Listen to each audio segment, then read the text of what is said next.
പ്രവാചകന്മാരിലും തന്നെ കുറിച്ച് എഴുതിയത് അവർക്ക് വ്യാഖ്യാനിച്ചു കൊടുത്തു. അപ്പോൾ വേദപുസ്തകത്തിന്റെ ആ അന്തസത്ത എന്ന് പറഞ്ഞാൽ the theme of God's word is Christ. ക്രിസ്തുവാണ് വേദപുസ്തകത്തിന്റെ ഉള്ളടക്കം എന്ന് പറയുന്നത്. അക്കാര്യം പറയുമ്പോഴാണ് ഡോക്ടർ C.I. സ്കോഫീൽഡ് എന്ന് പറയുന്ന അനുഗ്രഹീതനാകുന്ന ക്രിസ്തു ഭക്തൻ ഈ ഒരു ചിന്ത മനോഹരമായിട്ട് തന്റെ സ്കോഫീൽഡ് റെഫറൻസ് ബൈബിളിന്റെ പ്രിഫേസിൽ താൻ തന്നെ കൊടുത്തിട്ടുണ്ട്.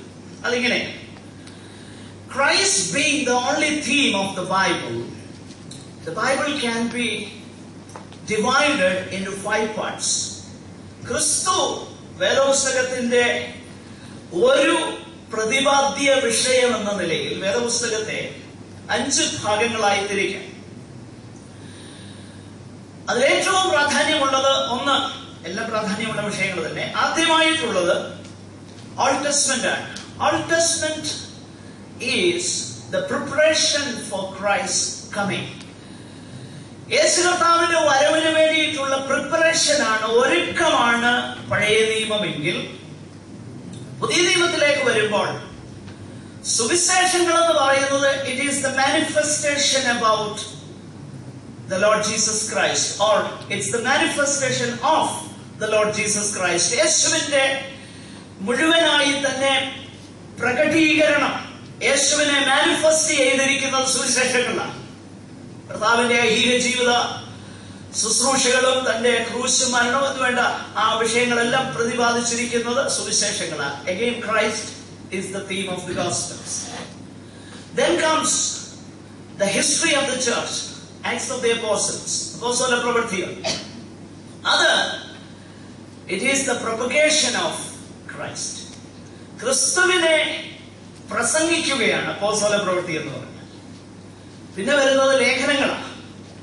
ലേഖനങ്ങൾ എന്ന് പറഞ്ഞാൽ it is the explanation of what was preached.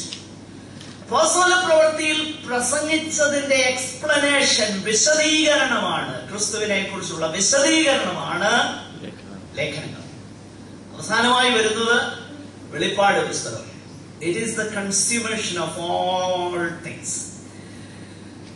എഫേസ്യ ലേഖനം 1:10 മുതൽ വായിക്കുമ്പോൾ കാണുന്നത് പോലെ സ്വർഗത്തിലുള്ളതാകട്ടെ ഭൂമിയിലുള്ളതാകട്ടെ സകലവും അവനിൽ ഒന്നായി ചേർക്കുക എന്ന കാലസമ്പൂർണതയിലെ വ്യവസ്ഥയ്ക്കായിട്ട് തന്നെ സകലവും, everything, the history is consummated in Christ, and He is the King of Kings and He is the Lord of Lords. Amen. Hallelujah. നമ്മുടെ കർത്താവിനെ കുറിച്ചാണ് ഈ പുസ്തകത്തിൽ എഴുതിയിരിക്കുന്നത്. അതുകൊണ്ടാണ് ഈ പുസ്തകം പഠിക്കുന്നത്.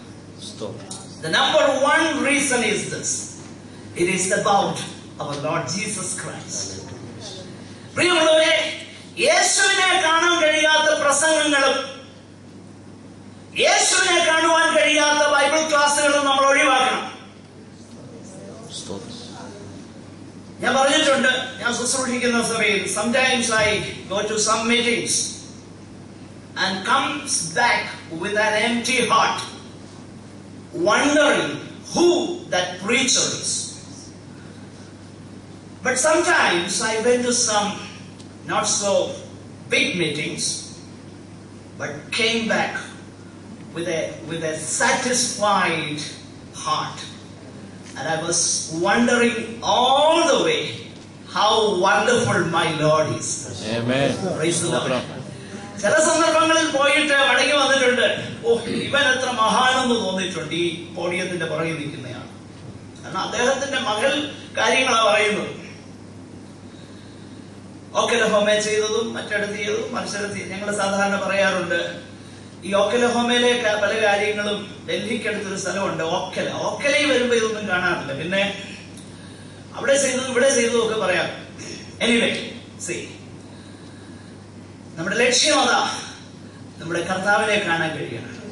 കർത്താവിന്റെ മഹിമയുള്ള മുഖം ദർശിപ്പാൻ കഴിയുന്ന ശുശ്രൂഷ, ദൈവജന ശുശ്രൂഷയാണ് ഏറ്റവും നല്ലത്. അതുകൊണ്ട് turn your eyes upon Jesus. Amen. And everything else will pale into into that. It doesn't signify so much for a child of God when you turn your eyes upon Jesus. കർത്താവിലേക്ക് നമ്മുടെ കണ്ണുകളെ മാറ്റി കഴിയുമ്പോൾ ബാക്കി വലിയ കാര്യങ്ങളൊന്നും വലിയതായിട്ട് തോന്നത്തില്ല. അതുകൊണ്ട് യേശുവിനെ കുറിച്ചുള്ള, കർത്താവിനെ കുറിച്ചുള്ള വെളിപ്പാടാണ് ഈ പുസ്തകം എന്നുള്ളത് കൊണ്ടാണ് നമ്മൾ ഇത് പഠിക്കേണ്ടത്. മറ്റൊരു റീസൺ ദൈവവചനത്തിൽ തന്നെ ഉണ്ട്. 119 സങ്കീർത്തനം അതിന്റെ 38 വാക്യം ദയവായിട്ട് വായിക്കണം. 119 സങ്കീർത്തനം 38 വാക്യം.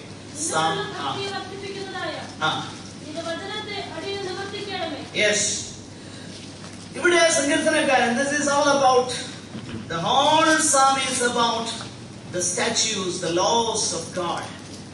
ദൈവത്തിന്റെ ന്യായപ്രമാണത്തെ കുറിച്ച്, തിരുവചനത്തെ കുറിച്ചുള്ള സങ്കീർത്തനമായി. ഈ സങ്കീർത്തനത്തിൽ മുഴുവൻ ദൈവവചനത്തെ കുറിച്ചാണ് കാണുന്നത്. ഇവിടെ ഈ സങ്കീർത്തനക്കാരൻ പറയുന്ന ഒരു കാര്യം, നിന്നോടുള്ള ഭക്തിയെ വർദ്ധിപ്പിക്കുന്ന തിരുവചനത്തെ അടിയന് നിവർത്തിക്കണമേ. അപ്പൊ ദൈവവചന പഠനത്താൽ നമുക്കുണ്ടാകേണ്ടത് എന്താണെന്നറിയാമോ?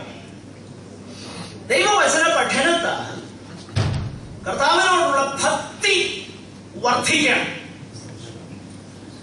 ഇന്നത്തെ പ്രശ്നം എന്താണെന്നറിയാമോ? ഇന്നത്തെ പ്രശ്നം, see, having a form of godliness and denying its power thereof. ഭക്തിയുടെ വേഷം ധരിക്കുകയും അതിന്റെ ശക്തി ത്യജിക്കുകയും ചെയ്യുന്ന ഒരു കാലഘട്ടത്തിലാണ് നാം ജീവിക്കുന്നത്. ദാവീദ് ഒരിക്കൽ പറഞ്ഞു, അയ്യോ യഹോവേ കടാക്ഷിക്കണമേ, ഭക്തന്മാർ ഇല്ലാതെ പോകുന്നു. There was a time when if a man was introduced as a godly man, everybody praised God for that. ഭക്തനാകുന്ന ഒരു മനുഷ്യൻ, അത് വലിയ കാര്യമായി കരുതിയിരുന്ന ഒരു കാലഘട്ടം ഉണ്ടായിരുന്നു. എന്നാൽ ഇന്നതല്ല. എന്നാൽ ഇവിടെ ദൈവത്തിന്റെ വചനത്തിൽ ഈ ഭക്തൻ പറയുന്നത്, എന്റെ പൊന്നു കർത്താവേ, നിന്നോടുള്ള ഭക്തിയെ വർദ്ധിപ്പിക്കുന്ന. ഇന്ന് പല ദൈവവചന ശുശ്രൂഷകളിലും ഞാൻ പലപ്പോഴും പറയാറുള്ള ഒരു കാര്യമാണ്, ക്ഷീരമുള്ള ഒരകിടിൻ ചുവട്ടിലും ചോര തന്നെ കൊതുകിന് കൗതുകം എന്ന് പറയുന്നത് പോലെ. എന്ന് പറഞ്ഞാൽ മനസ്സിലായോ? നിറയെ പാലുള്ള പശുവിന്റെ അകിടിൽ കൊതുകിനാണ് ഇഷ്ടം. പാലാണ് എന്തുവാ ഇഷ്ടം? റെസ്പോണ്ട് രക്തമായി ഇഷ്ടം എന്ന് പറഞ്ഞതുപോലെ ഇന്ന് അനേക വചന ശുശ്രൂഷ. കഴിഞ്ഞ ദിവസം ഒരെണ്ണം കേട്ടു, എനിക്ക് ഇടയ്ക്ക് ഇന്ററപ്റ്റ് ചെയ്യണമെന്ന് തന്നെ തോന്നിയതാണ്. പിന്നെ ഞാൻ എന്നെ തന്നെ നിയന്ത്രിച്ചൊക്കെ ഇരുന്നു. പലർക്കും ഇപ്പൊ ഓരോ വിഷയങ്ങളെ കുറിച്ച് പറഞ്ഞു കഴിഞ്ഞാൽ, പണ്ട് കർത്താവ് ശിഷ്യന്മാരോട് പറഞ്ഞു, പരീശന്മാരുടെ പുളിച്ച മാവ് സൂക്ഷിച്ചോളൂ. അവർക്ക് തിരിഞ്ഞെന്നറിയോ? അറിയോ? അപ്പം ഈ തിന്നുന്ന കാര്യം അതാ ഓർമ്മ വരുന്നേ. ഇന്ന് അനേകർക്ക് അതെങ്ങനെയാണ്? ആത്മീക വിഷയങ്ങളെ കുറിച്ച്, ദൈവഭക്തിയെ കുറിച്ച്, ദൈവഭക്തിയുടെ മാനുവലാകുന്ന ഈ പുസ്തകത്തെ ഈ ഭൂമിയിൽ നശിച്ചു പോകുന്ന വസ്തുവകകളിലേക്ക് നമ്മുടെ ശ്രദ്ധയെ തിരിക്കുന്ന പ്രസംഗങ്ങളാണ് നമ്മൾ കേൾക്കുന്നത്. Name it and claim it theology. അതിന് പറയുന്നില്ല, അങ്ങനെ പറയുന്നേ. എന്താ പറയണ്ടേ? അങ്ങനെ പറ, name it and claim it. ഞാൻ ആ വിഷയത്തെ കുറിച്ച് പിന്നീട് ദൈവം പറയുന്നുണ്ട്. It is another gospel. പൗലോസ് പറഞ്ഞതുപോലെ വേറൊരു സുവിശേഷമാണ്, വേറൊരു സുവിശേഷം. പ്രിയമുള്ളവരെ, ദൈവഭക്തി എന്നുള്ളത് ആദായ മാർഗമല്ല.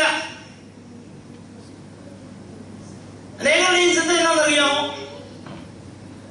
അനേകരും പറയുന്നത് ഞാൻ കേട്ടിട്ടുണ്ട്, ഞാനൊരു ദരിദ്രവാസിയാണ്. ഇന്ന് എനിക്ക് BMW കാർ എന്റെ ഡ്രൈവ് കിടക്കുന്നു, വലിയ കെട്ടിടം.